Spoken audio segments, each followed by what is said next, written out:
नमस्कार दोस्तों, हमारे चैनल अंकित गुरुकुल में आपका स्वागत है। दोस्तों, आज की इस वीडियो में हम BSc second year physics paper first के मोस्ट इम्पोर्टेंट क्वेश्चन देखेंगे। दोस्तों, ये क्वेश्चन वेरी मोस्ट इम्पोर्टेंट है, इनको आप अच्छे से तैयार करें जिससे आपका पेपर अच्छा जाए। तो दोस्तों, ये वीडियो एमपी के ऑल यूनिवर्सिटी के स्टूडेंटों के लिए है। चलते हैं क्वेश्चनों की ओर। पहला क्वेश्चन क्या दिया है, फर्मेट का सिद्धांत क्या है, इसके आधार पर प्रकाश के सरल रेखीय गमन, अपवर्तन तथा परावर्तन की व्याख्या कीजिए। दोस्तों, ये मैंने थोड़ा इंग्लिश मीडियम वालों के लिए लिख दिया है जिससे वो इंग्लिश मीडियम वाले स्टूडेंट बुक में से मिला सकें क्वेश्चन कौन सा है। इसको देख के आप क्वेश्चन को मिला लेना। तो दोस्तों, आपसे एक रिक्वेस्ट है, वीडियो को बिना स्किप किए हुए देखा करो यार। आप स्किप कर करके देखते हो जिससे हमारा मनोबल गिरता है, हमारा मन नहीं करता वीडियो बनाने के लिए। ऑडियंस स्किप कर करके वीडियो देख रही है तो हम नहीं बनाते फिर वीडियो। क्वेश्चन नंबर 2, फर्मेट के सिद्धांत की सहायता से अवतल तथा उत्तल पृष्ठ से परावर्तन किस प्रकार होता है। ये इंग्लिश मीडियम वालों के लिए लिखा है क्वेश्चन नंबर 2। और क्वेश्चन नंबर 3, अभिपथीय बिंदु किसे कहते हैं, किसी अपवर्तन गोलीय सतह के लिए अभिपथीय बिंदु ज्ञात कीजिए। अगला क्वेश्चन है, किसी मोटे लेंस की फोकस दूरी का व्यंजक ज्ञात कीजिए। क्वेश्चन नंबर 6, कोणीय विक्षेपण को समझाइए। क्वेश्चन नंबर 7, वर्ण व्युत्पन्न किसे कहते हैं, इसके प्रकारों को समझाएं। अगला है, नेत्रिका किसे कहते हैं तथा ये कितने प्रकार की होती है। हाइगन तथा रेम्सडन नेत्रिका के लिए बिंदु ज्ञात कीजिए। अगला है, अप्रगामी तरंगों को चित्र की सहायता से समझाएं। क्वेश्चन नंबर 9 हो गया। चलते हैं क्वेश्चन नंबर 10, अध्यारोपण का सिद्धांत समझाइए। क्वेश्चन नंबर 11, व्यतिकरण किसे कहते हैं तथा यह कितने प्रकार का होता है, गणितीय व्याख्या कीजिए। क्वेश्चन नंबर 12, पतली फिल्मों में व्यतिकरण के लिए मार्ग अंतर ज्ञात कीजिए तथा संतोषी व विनाशी व्यतिकरण की शर्तें ज्ञात कीजिए।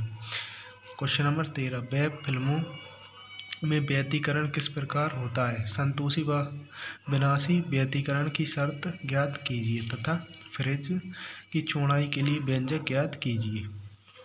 अगला क्वेश्चन है, लॉयड के दर्पण द्वारा प्रयोगशाला में दिए गए प्रकाश स्रोत की तरंग दैर्घ्य ज्ञात करने की विधि समझाएं। अगला है, माइकलसन व्यतिकरण फ्रिंजों तथा फेब्री-पेरो व्यतिकरण फ्रिंजों में अंतर समझाइए।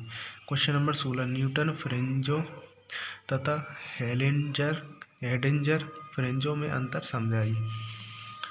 अगला है, माइकलसन व्यतिकरण मापी किसे कहते हैं, इसकी संरचना व कार्यविधि समझाएं तथा इसका समंजन करते हुए इसके उपयोग समझाएं।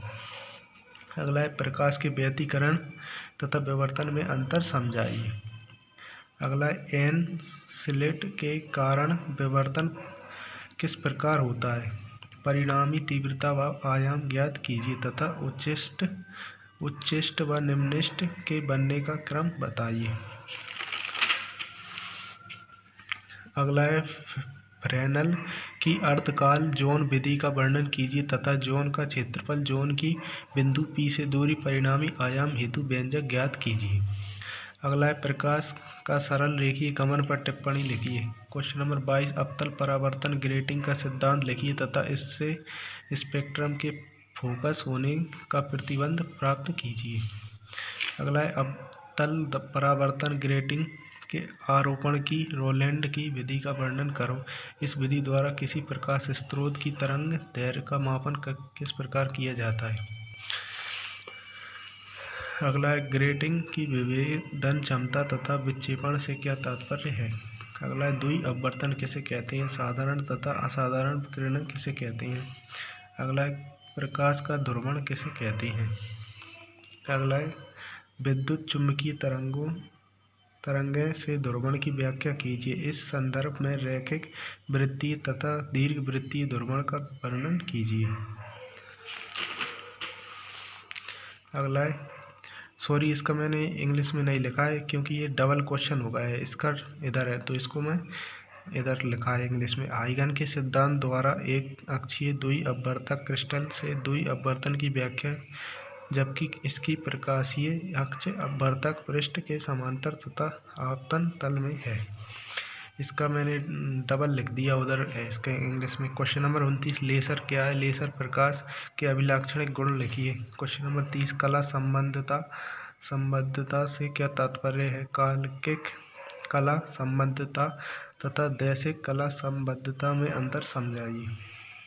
क्वेश्चन नंबर 31 लेसर का कार्य सिद्धांत समझाइए। अगला है लेसर क्रिया को विस्तार से समझाइए। अगला है फोटो डायोड क्या है? इसका सिद्धांत संरचना V-I अभिलाक्षणिक वक्र तथा उपयोग समझाइए। अगला है होलोग्राफी से क्या अभिप्राय है? होलोग्राम की अभिलेखन तथा पुनरुत्पादन विधि का वर्णन कीजिए। अगला है लेसर क्रिया के लिए आवश्यक प्रतिबंधों की व्याख्या कीजिए। अगला है आइंस्टीन के गुणांकों A व B का अर्थ समझाइए तथा सांख्यिकी यांत्रिकी द्वारा इसमें संबंध स्थापित कीजिए। अगला है ध्रुवणमापी क्या है? लॉरेंट के अर्थ आवरण ध्रुवणमापी की संरचना एवं कार्यविधि समझाइए। अगला है ध्रुवित प्रकाश का विश्लेषण कीजिए। अगला है विद्युत चुम्बकीय तरंग से ध्रुवण की व्याख्या कीजिए। इस संदर्भ में रैखिक वृत्तीय तथा दीर्घवृत्तीय ध्रुवण का वर्णन कीजिए। अगला है हाइगन के सिद्धांत। सॉरी दोस्तों, ये वाला क्वेश्चन का मैंने इंग्लिश में नहीं लिखा था ना, वो ये वाला ही क्वेश्चन है, तो इसको पढ़ने की आवश्यकता ही नहीं।